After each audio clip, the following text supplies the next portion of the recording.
Well, welcome back, family, to Fiscally Fit. We have our guests, Pam, G, and Eric, and they've been talking to us about small business ownership or entrepreneurship. And there were some really good points that we're going to go back to about your team and the people that you have around you, as well as branding and how important that is to have branding. But we do have a call, so we're going to take our call first, and then we'll continue on with the conversation. So. Hello, ma'am. You're live on Fiscally Fit. What's your question? My question is, how do we get our young people motivated to entrepreneurship? Not wanting to work for someone all their lives, but go out there and make a business so they can employ people. Okay, then. And I'm going to fill that off to, does anyone want to jump on that?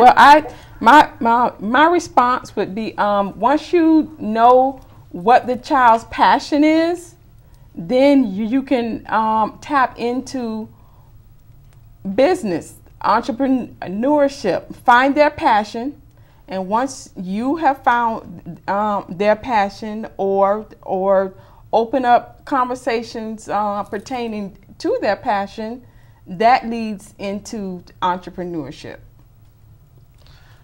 I probably have a couple comments on that. One of the best things that I ever did, I took a class when I was in high school. I'm from Pittsburgh, Pennsylvania. It was called Corporate Pittsburgh, where they brought executives, particularly CEOs of companies that were local companies into the school to talk about how they got started. So a lot of these major corporations started off as small businesses, and were able to have the chairman of the board, the CEO of the company, to be able to come in. So that was something. So one of the things that I believe is that we need to do more engaging conversation with kids by going into the schools and having people that are entrepreneurs to go talk to them about how they got started, to let them know that they can get started that way as well. So a lot of it's education. The other thing is, too many times I sit down with people who they're doing a job that doesn't allow them to live the lifestyle that they want, and they say, I have to do what I like. Stop teaching our kids that they got to do something that they necessarily like to do. If you find a job or career that allows you to live the lifestyle that you want, that you like, you're very much blessed. But at the end of the day, it's called work for a reason. Okay, it's not called fun. You've got to go out and you've got to do it. I'm quite sure none of us here like to work the hours that we have to work, but we have the passion that we know where we're trying to take our businesses, and hopefully we're all sitting here wanting to become infinitely wealthy. So we're not looking to just, if we were looking to just survive and make a couple dollars a week, we'd go get a 9 to 5 and we'd be done. And we have all our free time on our hands, but we're working. And I can tell from the conversation we've had even before the show that we're all here doing more than our 8 hours a day, and we're happy doing that time, and we realize that we're not off. There's no such thing as being off when you're self-employed. Wow, you're always working. Just to kind of piggyback off what Eric said, it's all about the drive. You gotta want to do it. No one's gonna pay you like you pay yourself at the end of the day. Right. So putting in the extra time, the extra hours, it's the fruit of your labor.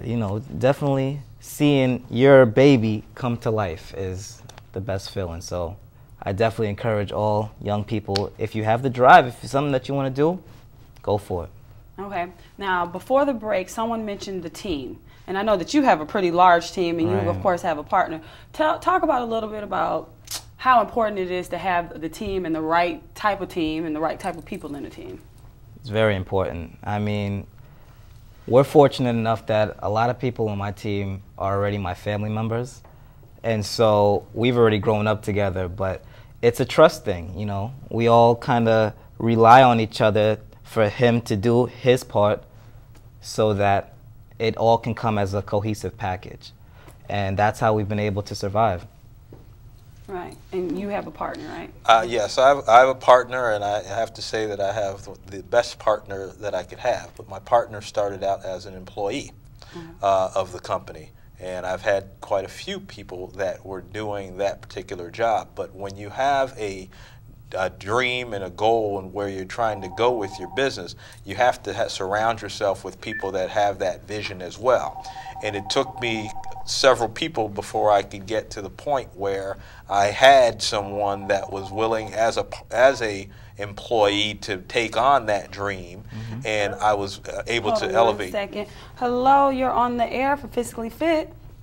Hi, then. Good evening. I have a question. One moment, please. Hold on. They're going to take you on the air. Hello? Hi, good evening. You happen to have a question? Sorry about yes, that. Yes, I do. I wanted to know what advice to start a nonprofit organization, mainly for children. What do you recommend, like where to research all the ideas, the information? Okay, then we'll address that real quick. I'm a part of STLT, which is the organization that puts on, partners with Wachovia to put on this show. And it was started by a young lady by the name of Cassandra Thurman.